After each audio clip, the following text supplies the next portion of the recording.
Hello student, I welcome you all to the one more video lecture of your first chapter Hereditary and Evolution. देखो last lecture में हमने क्या study किया था. We studied about evolution.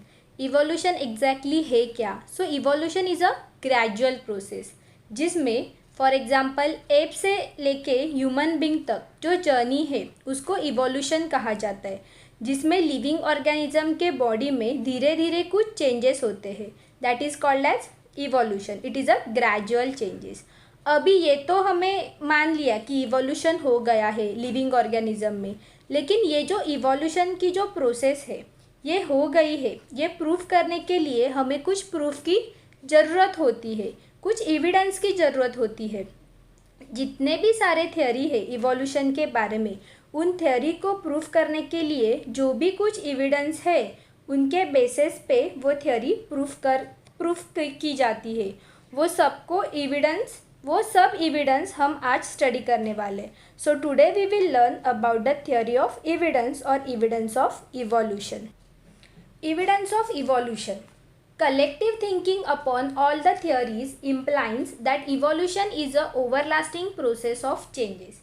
जितनी भी theory है इवोल्यूशन के बारे में, उन सारी थ्योरी को कंसिडर करके तो हमें ये कंक्लूजन मिलता है कि इवोल्यूशन क्या है.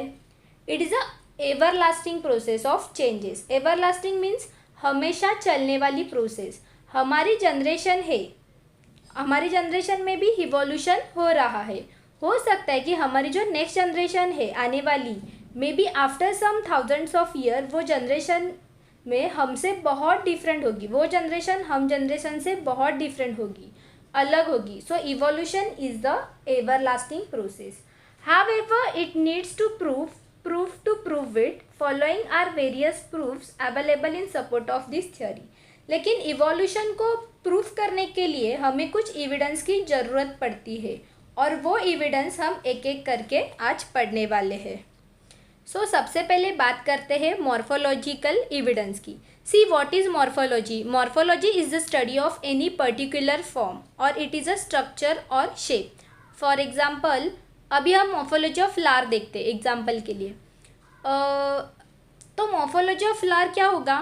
फ्लावर का स्ट्रक्चर कैसा है, उसका शेप कैसा है, उसके पेटल्स कितने हैं, उनका कलर क्या है, उनकी अरेंजमेंट कैसी है, ये सब का स्टडी मॉर्फोलॉजी में किया जाता है. ऑलराइट, तो आइए देखते हैं मॉर्फोलॉजिकल एविडेंस में क्या दिया गया है. आपको एक एक्टिविटी दी गई है आपके बुक में. क्या है वो एक्टिविटी? देयर वन इमेज, जिसके अपर साइड में देखो, अपर साइड में कुछ एनिमल्स है और लोअर साइड में there are some plant species. So observe the following images and note the similarity between given animal images and plant images. और आपको क्वेश्चन दिया गया है कि जो एनिमल स्पीशीज़ दिख रहे वो एनिमल स्पीशीज़ में just by looking at them आपको क्या क्या सिमिलैरिटी नज़र आ रही है वो देखो. सेम थिंग आपको प्लांट स्पीशीज़ में करना है. ये जो लिविंग ऑर्गेनिज्म है उनमें आपको क्या क्या सिमिलैरिटी नज़र आ रही है वो नोट डाउन करना है. सो variation similarity like structure of mouth, position of eyes, structure of nostrils and ear pinna and thickly distributed hairs on body are seen in animals, whereas similarity in characters like leaf shape, leaf venation, leaf petioles etc. occur in case of plants. तो अगर हम animals के image को हम देखेंगे, वो जो 3 animals हमको दिख रहे हैं ना, उनके कुछ रिजेम्बलेंस नज़र आ रहे हैं, उनके कुछ सिमिलैरिटी नज़र आ रही है. क्या है वो सिमिलैरिटी? लाइक उनका जो माउथ है that is somewhat same in all the animals. Like conical shape का उनका जो माउथ है. Then they all have thickly distributed hairs on their body. फिर उनको जो ईयर पिना है, ईयर पिना का जो स्ट्रक्चर है, ईयर पिना मतलब हमारा जो एक्सटर्नल ईयर होता है उसकी जो रिम है उसको पिना बोलते हैं. वो ये एनिमल में थिक है. Then there are structure of nostrils are similar. ऐसे कुछ कैरेक्टरिस्टिक्स है, वो कैरेक्टरिस्टिक्स ये एनिमल में हमें नज़र आ रहे हैं. सिमिलरली अगर हम प्लांट स्पीशीज़ के स्ट्रक्चर ऑब्जर्व करेंगे तो उन्हें भी ऐसे ही कुछ सेम थिंग्स नज़र आएगी. Like leaf shape, leaf venation, leaf petioles etcetera.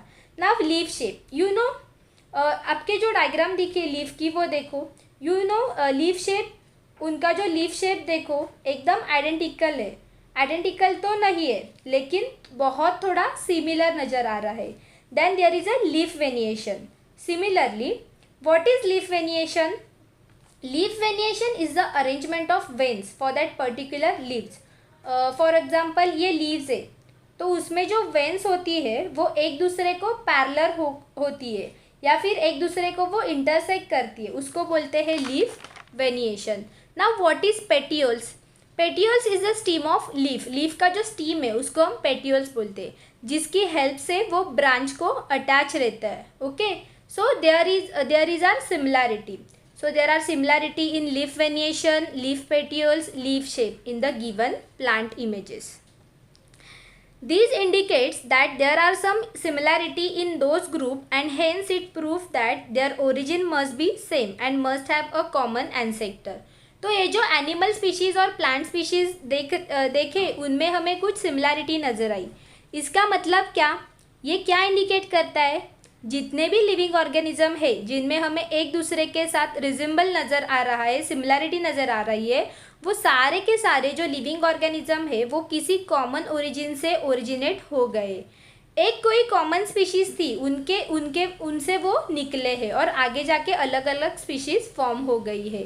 And they have a common ancestor. उनकी जो प्रीवियस जनरेशन थी वो कॉमन है लेकिन जो नेक्स्ट जनरेशन हो वो अलग अलग हो गई, रिजेंबल आ गए, इसलिए उनमें भी क्या है? सिमिलैरिटी है. फॉर एग्जाम्पल आप और आपके जो सिबलिंग्स होंगे, मतलब भाई और बहन होंगे, आपके रियल सिबलिंग्स, उनमें भी सिमिलैरिटी है because they are originated from same parents and you both are originated from same parents. मतलब आपका ओरिजिन एक ही है, कॉमन है.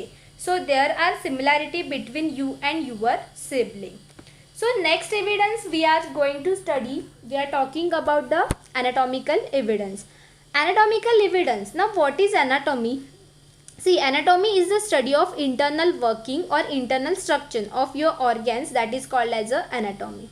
Anatomy का कैसे यूज हो सकता है इवोल्यूशन का स्टडी करने से पहले आइए देखते.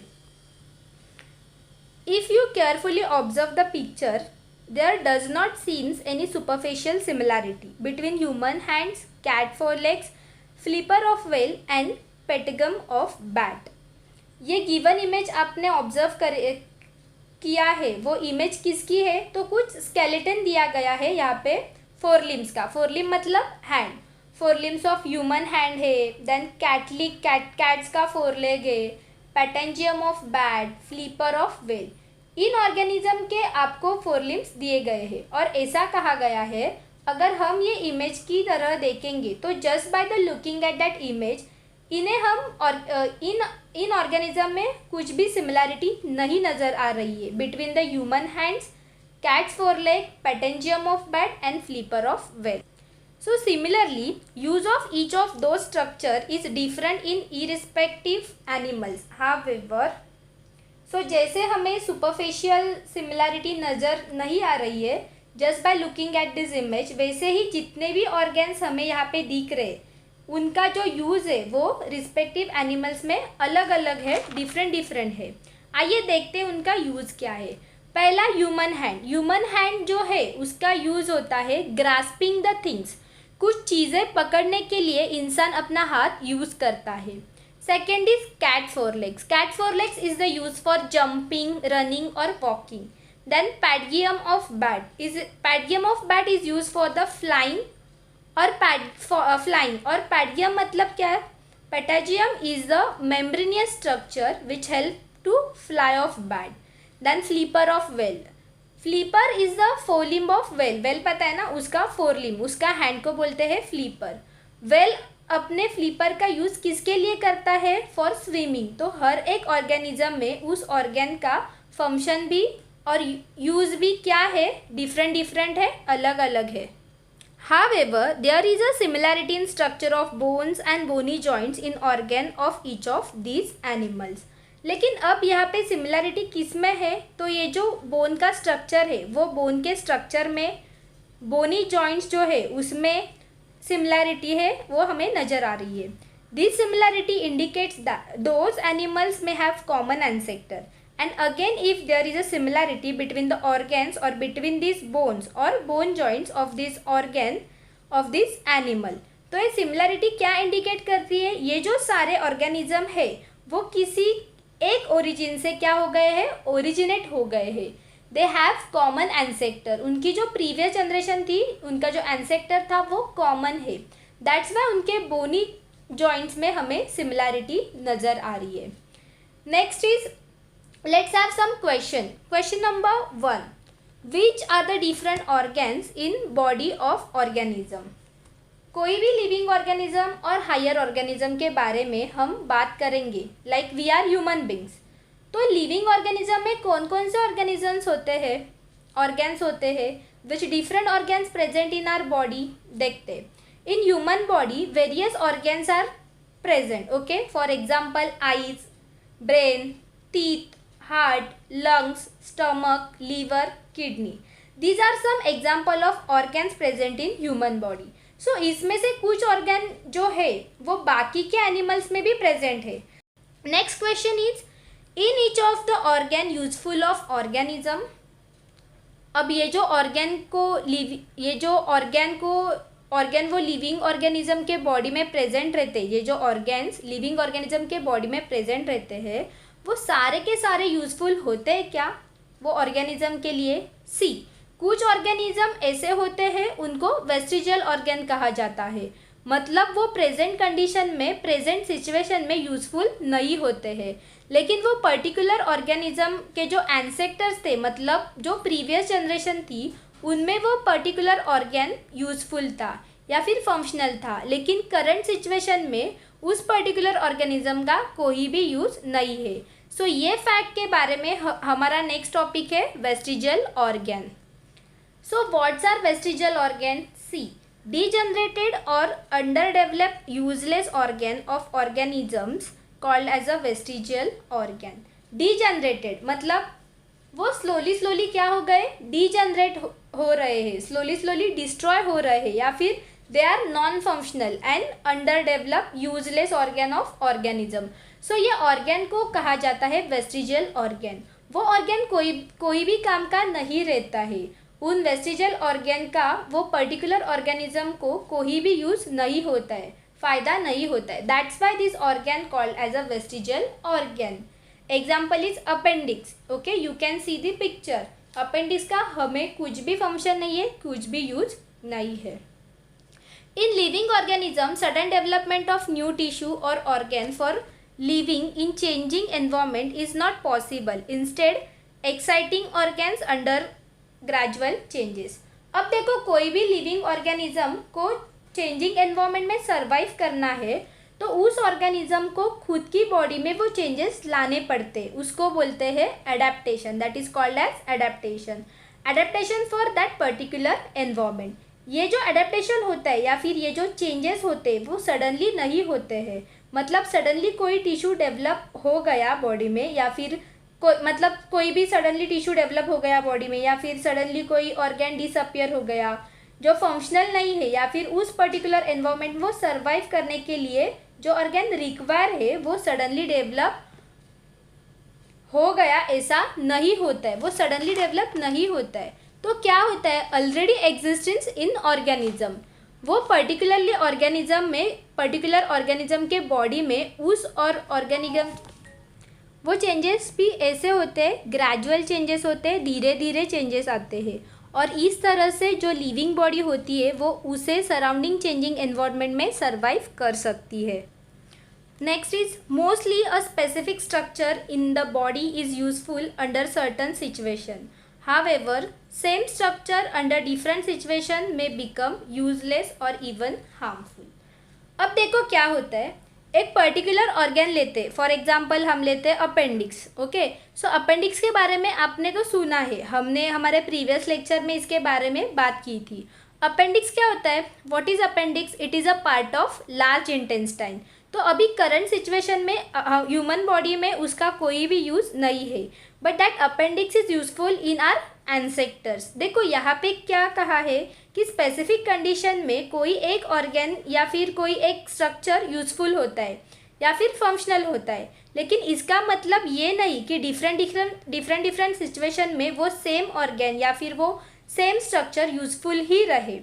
दैट मीन्स इवन भी harmful, they may be even harmful. अब हमारे बॉडी में अपेंडिक्स का यूज़ नहीं है, राइट, बट ये अपेंडिक्स का कुछ प्रॉब्लम तो हो जाते हैं. अपेंडिक्स का कुछ पर्टिकुलर ह्यूमन बॉडी के लिए हार्मफुल भी हो सकता है. मतलब अपेंडिक्स ये वेस्टिजल ऑर्गन है, लेकिन वो क्या करता है, कभी कभी हार्मफुल भी होता है. अपेंडिक्स इन्फ्लाम हो जाता है, पेनफुल हो जाता है, तो उसको बोलते हैं अपेंडिसाइटिस. आफ्टर दैट हम क्या करते हैं, ह्यूमन बींग्स ऑपरेशन कर देते हैं, अपेंडिक्स निकालना पड़ता है, तो उसको बोलते हैं अपेंडिसेक्टोमी. मतलब यहाँ पे कह रहे हैं कि बॉडी में ये अपेंडिक्स हार्मफुल भी हो जाती है. Such structure beings to degenerate under such situation as per the principle of natural selection, and it take thousands of years for a structure to disappear. अब देखो, ऐसा स्ट्रक्चर जिसका प्रेजेंट कंडीशन में कोई भी यूज़ नहीं है या फिर अगर फिर भी वो बॉडी में रहता है तो हार्मफुल हो सकता है बॉडी के लिए. तो ऐसे स्ट्रक्चर क्या हो जाते हैं, धीरे धीरे वो डिजनरेट हो जाते हैं, मतलब स्लोली वो फंक्शन करना छोड़ देते हैं, एंड आफ्टर सम टाइम वो डिस्ट्रॉय हो जाते हैं. Okay, as per the principle of natural selection. Now what is natural selection? Principle of natural selection is given by the scientist, whose scientist? Darwin पता है ना. तो क्या कहता है वो, ये प्रिंसिपल ऑफ नेचुरल सिलेक्शन में इट स्टेट्स दैट अगर नेचर में किसी लिविंग ऑर्गेनिज्म को सर्वाइव करना है तो उस लिविंग ऑर्गेनिज्म को खुद की बॉडी में वैसे चेंजेस लाने पड़ते, वैसा अडेप्टेशन करना पड़ते जो यूज़फुल है. तो they are survive in the changing environment. Means जैसे एनवायरमेंट है उस हिसाब से अगर ऑर्गेनिज्म खुद की बॉडी में चेंज ला पा रहा है तभी वो जाके लिविंग ऑर्गेनिज्म क्या करेगा, ये नेचर में सर्वाइव कर सकता है. देन सेकेंड केसेस, जो लिविंग ऑर्गेनिज्म खुद की बॉडी में ऐसे चेंजेस नहीं ला सकते वो ऑर्गेनिज्म पेरिश हो जाते हैं, मर जाते हैं, वैनिश हो जाते हैं. That means particular living organism can not survive in the changing environment. तो सेम थिंग बॉडी के स्ट्रक्चर को भी अप्लाई होती है और ऑर्गन को भी अप्लाई होती है. जो ऑर्गन जिसको कोई भी यूज़ नहीं है ह्यूमन बॉडी में या फिर कोई भी लिविंग ऑर्गेनिज्म के बॉडी में, वो स्ट्रक्चर डिजनरेट हो जाता है बिकॉज ऑफ नो यूज. वो ऑर्गन डेवलप भी नहीं होता है as per the changing environment. It takes thousands of year for a structure to disappear. ये जो ऑर्गन डिसअपियरिंग की जो बात है या फिर ऑर्गन डिसअपियरिंग की जो चीज़ें होती है वो सडनली नहीं होते हैं. वो जो पर्टिकुलर स्ट्रक्चर है वो धीरे धीरे क्या हो जाता है, डिसअपियर हो जाता है. Such organs are seen in different phase of disappearance in different animals. अलग अलग एनिमल्स में ये जो वेस्टिजल ऑर्गन होते हैं, वेस्टिजल स्ट्रक्चर होते हैं, उनके डिसअपियरिंग के जो स्टेजेस होती है वो भी कैसी होती है, अलग अलग होती है, डिफरेंट होती है. Such organs through non-functional in certain organisms. It may be functional in other organism and it is not a vestigial in organism. तो एक पर्टिकुलर ह्यूमन बॉडी में एक ऑर्गन वेस्टिजियल है, मतलब it is a non functional. तो वो same organ दूसरे body में क्या होता है, फंक्शनल हो जाता है. फॉर एग्जांपल हम देते हैं अपेंडिक्स का. ओके, अपेंडिक्स हमारे बॉडी में नॉन फंक्शनल है, हमें उसका कुछ भी यूज नहीं है, लेकिन appendix is fully functional in ruminants like cow, buffalo, ये इसको रूमिनेंट्स बोलते हैं. ये जो रूमिनेंट्स एनिमल्स होते हैं उनमें अपेंडिक्स फुल्ली फंक्शनल होते हैं. सेकेंड एग्जाम्पल इज ईयर पिना, मतलब हमारे जो एक्सटर्नल ईयर का जो रिम होता है that is called as ear pinna, वो तो आपको पता है.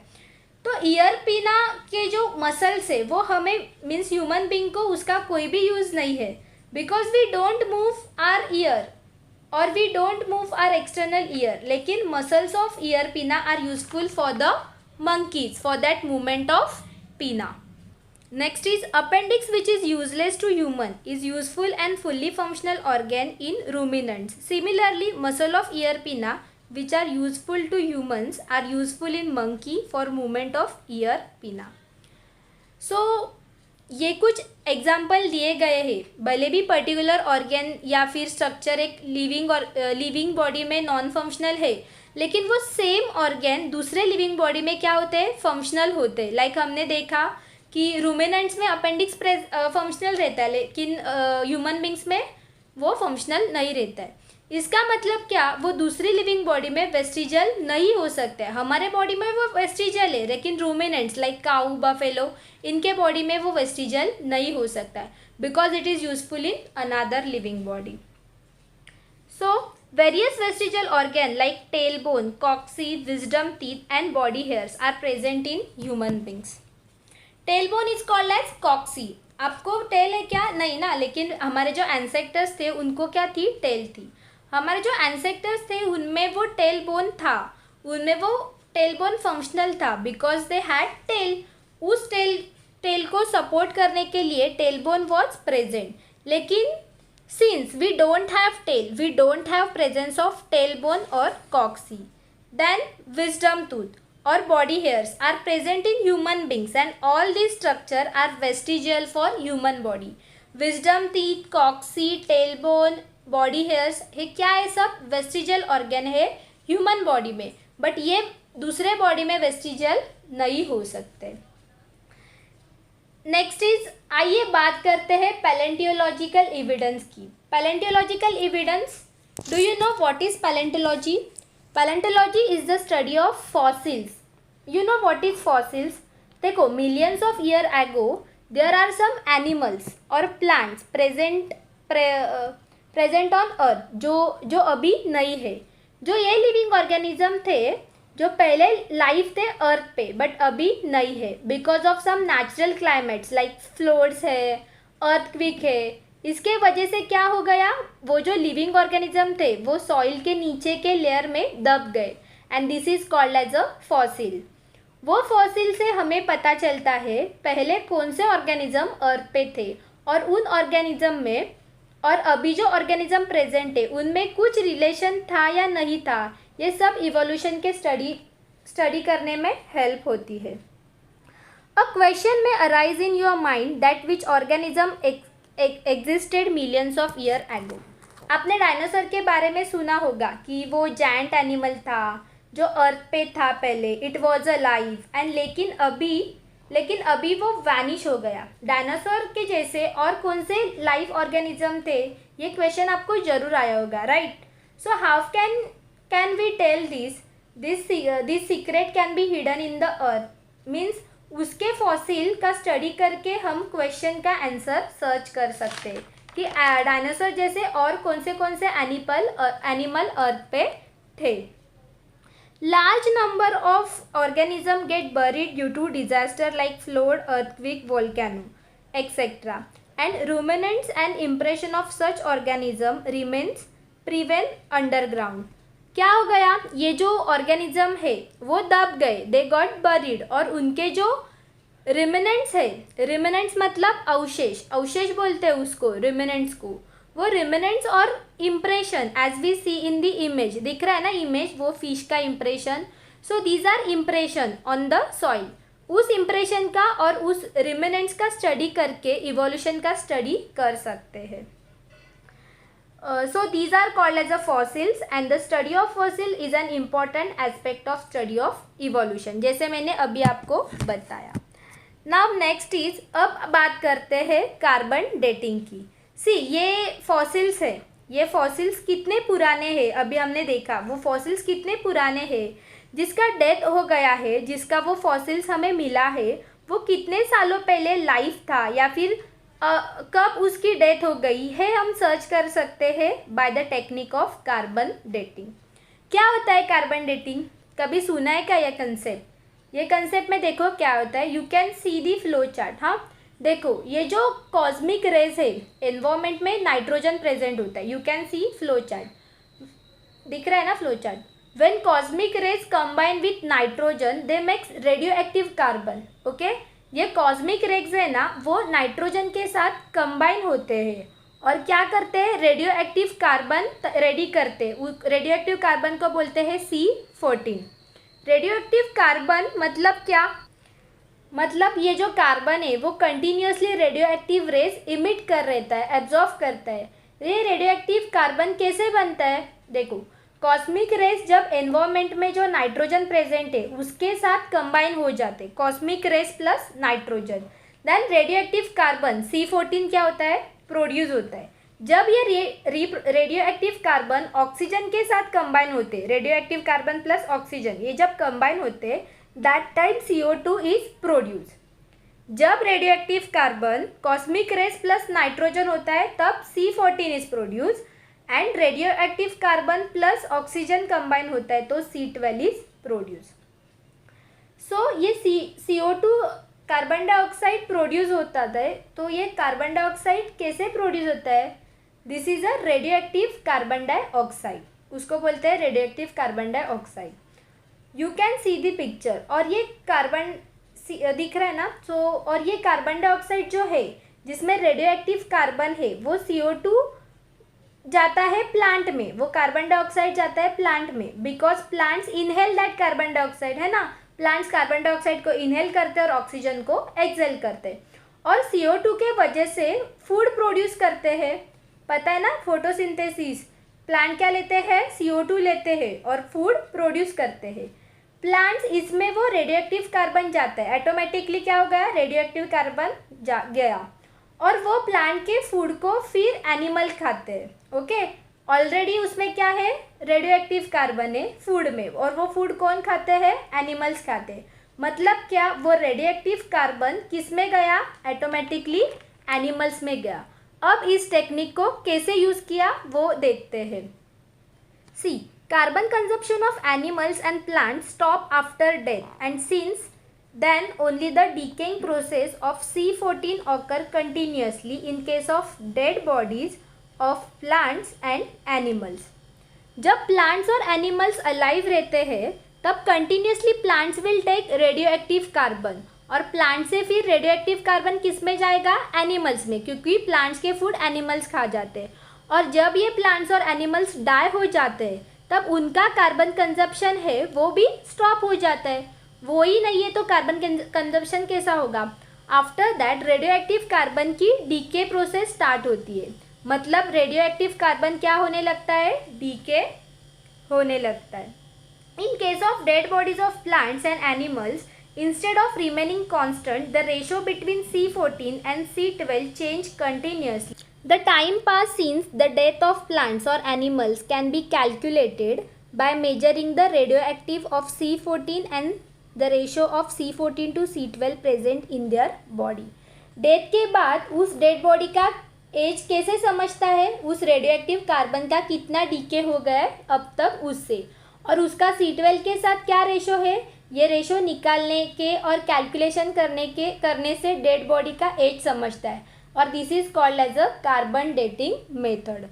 सो this is a carbon dating method and it is used in paleontology and anthropology for determining the age of human fossils and manuscripts. So next is, once the age of fossils been determined by such technique, it become easy to deduce the information about other former organisms. और एक बार ये technique का use करके अगर कोई particular dead body का as determine करने आया तो उसके जो फार्मर्स है, फार्मर्स मतलब पहले वाले जनरेशन, उनका भी इंफॉर्मेशन हम ये टेक्निक से निकाल सकते हैं. It seems that vertebrates have been slowly originated from invertebrates. और ये स्टडी का जो कंक्लूजन है, फिर ये स्टडी का जो समझ है, आज जो वर्टिब्रेट्स प्रेजेंट है somehow they are originated from invertebrates. मतलब वर्टिब्रेट्स एनिमल्स ओरिजिनेटेड हुए हैं इनवर्टिब्रेट्स से. Next is, now there is another topic is connecting link. What is connecting link?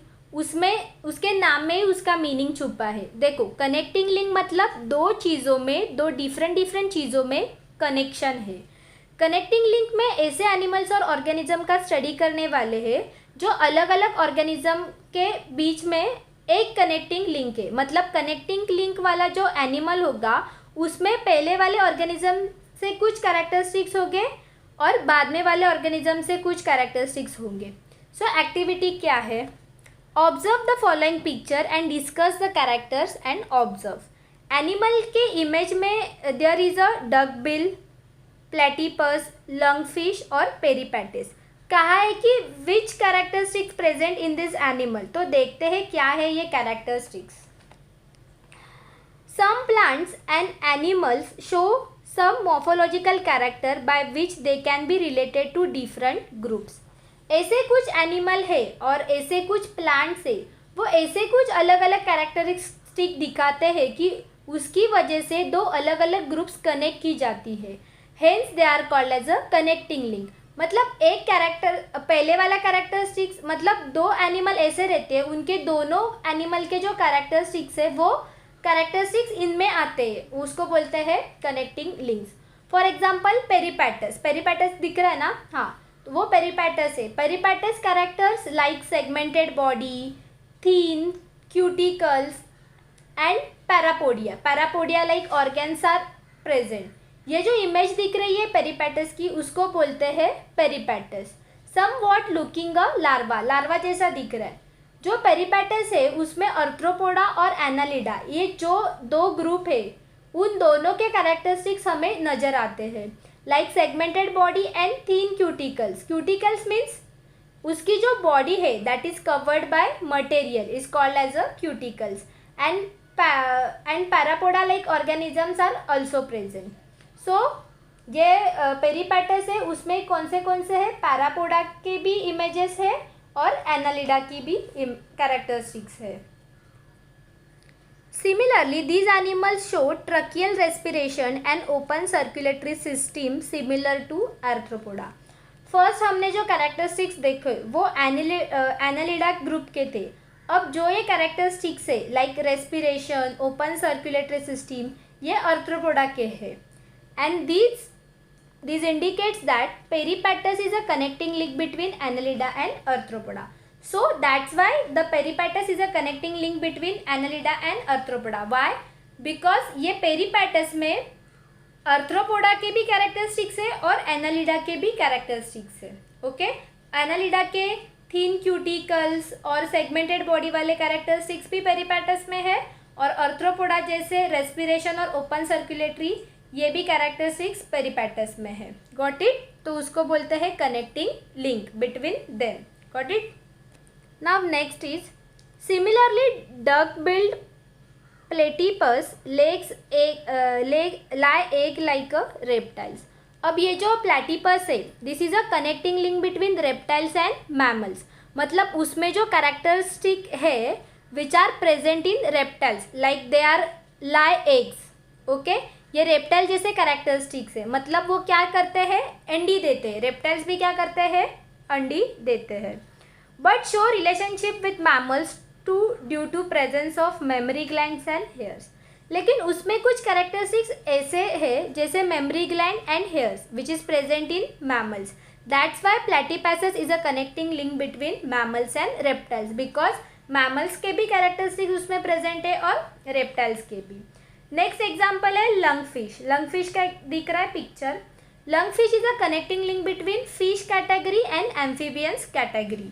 मतलब लंगफिश के कैरेक्टरिस्टिक्स फिश के जैसे होते हैं और कुछ कैटेगरी एम्फीबियंस की जैसी होती है।